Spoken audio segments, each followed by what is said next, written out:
गुरुपद कंज कृपा सिंधु नर रूप हरि महामोहतम पुंज जासु बचन रवि कर निकर बिन सत्संग न हरि कथा तेहि बिन द्रवय न राम राम कृपा बिन सपन जीव न ले विश्राम। जब तक सत्संग नहीं इंसान करेगा तब तक उसका भला नहीं हो सकता। भगवान आधार हैं, सत्संग करना चाहिए। और कैसे करना चाहिए सत्संग, कहाँ करना चाहिए, किससे करना चाहिए। संत बिटप सरता गिरधरनी परहित हेत इन्हई करनी। संत बिटप वृक्ष पृथ्वी ये 5 हैं जिनसे हमें हर प्रकार की ऊर्जा मिलती है, हमें उनसे छाया मिलती है, हमें हर समय उनसे जीवन अपना गुजारना पड़ता है। इसलिए माघ मकरगत रब जब होई तीरथ पतई आज सब कोई। माघ का महीना बड़ा पावन पवित्र होता है। उस पावन महीने में गंगा जी नहाने स्नान करने के लिए प्रयागराज में ऋषि मुनि महात्मा यक्ष गंधर्व किन्नर सभी लोग आते हैं और सब गंगा जी का स्नान करते, सत्संग सुनते हैं। एक बार ऐसा हुआ, भरद्वाज मुन बसै प्रयागा। भरद्वाज का आश्रम है प्रयागराज में। और कैसे महात्मा है, समदमशील निधाना, उन्हें हर प्रकार का इतना बड़ा ज्ञान है, तत्वदर्शी महात्मा है। और उनके यहाँ गुरु जी आ गए तो सब लोग गंगा जी स्नान कर करके 1 महीना रुक करके कल्पवास करके वो सब जाते हैं। लेकिन भरद्वाज मम परम विवेकी, बहुत बड़े विज्ञानी हैं। उन्होंने अपने गुरु के चरण पकड़ लिए और ये कहने लगे, प्रभु एक हमें बहुत बड़ी शंका है। सब लोग तो चले गए लेकिन एक बालक मंजीव रुक गए। कौन सी शंका है। राम कवन प्रभु पूछऊं तो ही। राम कौन से हैं। एक राम अवधेश कुमारा जिनकर चरित विदित संसारा। भयो रोष रन रावण मारा। इतनी गुस्सा आ गई उन्होंने रावण को मार दिया। कारण क्या था। गुरुजी बोले तुम बड़े ज्ञानी ध्यानी महात्मा, तुम्हें राम कथा सुनने का शौक ज़्यादा है। तो भाई सुनो, राम की हम बात बता रहे हैं। एक बार त्रेता युग माही और शंभु गए कुंभज सिपाही। शंकर जी कुंभज ऋषि के पास पहुंचे। कैसे पहुंचे। संग सती जग जननी भवानी पूजे ऋषि अखिलेश्वर जानी।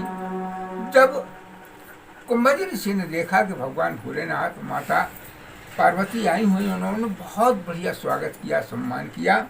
राम कथा मुन बरज बखानी और सुनी महेश परम सुकुमानी। भगवान राम की कथा कुंभज ऋषि ने सुनाई, शंकर जी सुनते रहे।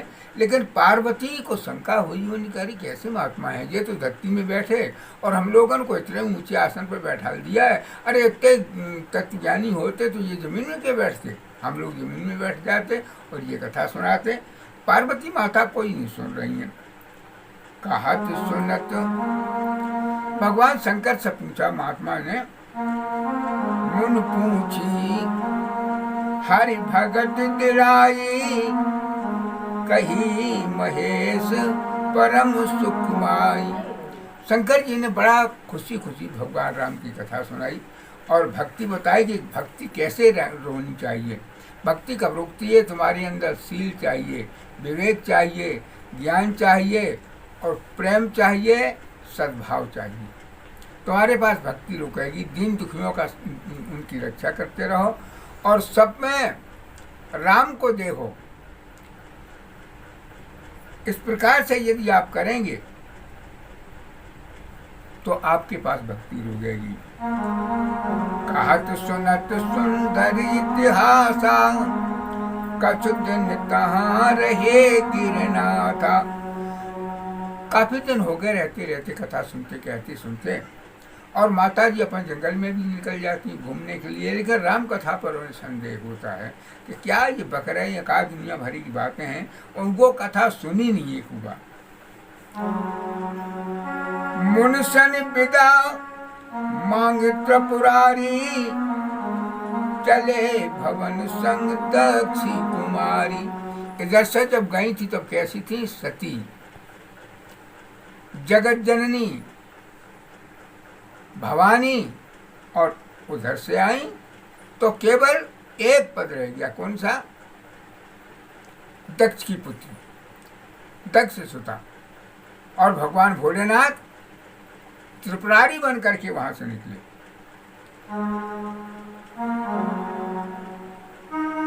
तेही अवसर भंजनमय भारा, हर रघुवंश लीन अवतारा। पिता बचन तज राज उदासी, दंडक वन विचरत यमुनासी। भगवान राम का अवतार हुआ है और सीता ढूंढने के लिए वो जंगल में घूम रहे, पिता की आज्ञा लेकर के, और जंगल में भ्रमण कर रहे हैं। इस प्रकार से भगवान भोलेनाथ ने दूर से देखा और जैत सच्चिदानंद जग पावन, असका चले मनोज न सावन। जय सच्चिदानंद। उन्होंने सोचा कि पार्वती न जान जाए। गुप्त रूप अब तरे प्रभु, गुप्त रूप प्रगटे प्रभु, गए जान सब कोई। यदि और जान जाएंगे, यदि हम उनके पास जाएंगे, हम प्रणाम करेंगे तो लोग जान जाएंगे, शंका हो जाएगी। इसलिए माता पार्वती को उन्होंने बताया ही नहीं। जल पे सरिस बिकाए, देखो प्रीति की रीत भल, बिलग होए रस जाय, कपट खटाई परत पुन। माता पार्वती को जब नहीं बताया तो जहाँ भी कपट रूपी खटाई पड़ जाती है, दोष भावना वहाँ पैदा हो जाती है। एक बार की बात है, दो मित्रों में बहुत, एक राजा का लड़का था और एक मंत्री का लड़का था। इतना बड़ा उनका दोस्ताना था कि खाए संगे, जहाँ कहूँ जहाँ साथ में। राजा ने सोचा कि ये मंत्री के लड़के के साथ में फिरता रहता है, इसलिए इनको किसी प्रकार से दूर किया जाए। एक CID लगा दिया कि देखो भाई इनमें विद्रोह करवा दो। अच्छा, एक दिन की बात है, उस CID ने कौन सा काम किया? वह मंत्री के लड़के को बुलाया और उसके कान में कहा कुछ नहीं, खाली कान में मुँह लगा दिया, जा, और चला गया वो। अब राजा के लड़के ने पूछा कि भैया बताओ क्या कहा? कि कुछ नहीं, कोई बात ही नहीं हुई है। उन्हें तुम्हारे कान से मुँह लगाया, कहा उसने, उन्होंने कोई बात नहीं। बस इतनी बात के ऊपर ये भाई तनातनी हो गई, दोनों में एक दूसरे से विलय हो गए। तो कपट रूपी खटाई पड़ने से और फिर वहाँ मनमुटाव पैदा हो जाता। इस प्रकार से भगवान शंकर कह रहे हैं, जैत जगत बंधु जगदीशा। इतना कहा, माता पार्वती ने सोचा कि भगवान विष्णु स्त्री को खोजने के लिए नर स्वरूप क्यों धारण करेंगे? वो तो अपने इशारे से कुछ भी कर सके, फिर उनका पत्नी का हरण हो ही कैसे सकता है? लेकिन शंकर जगत बंधु जगदीशा, सुर नर मुन सब नावे सीसा। इस प्रकार से बातचीत करते हुए पार्वती को बहुत बड़ी शंका हो गई। इतनी बड़ी शंका हो गई कि बस शंका में चले जा रहे। शंकर जी तो इतने मस्त हैं, इतने मगन है, प्रेम में हो गए भगवान का स्वरूप देख करके। लेकिन माता पार्वती को केवल राजा के लड़के समझ में आए और भगवान भोलेनाथ तो परमात्मा मान करके नमस्कार करते पुलकित हुए चले जा रहे हैं। माता पार्वती जी सोचने लगी कि हाय गजब हो जी, तो पगल आएगा ही बिल्कुल। इस प्रकार से जो माता पार्वती सोच रहे हैं कि भगवान विष्णु की पत्नी हर जाने से वो तो इस प्रकार नहीं कर सकते हैं, और भगवान भोलेनाथ कभी ये सच बोलते नहीं। क्या होगा?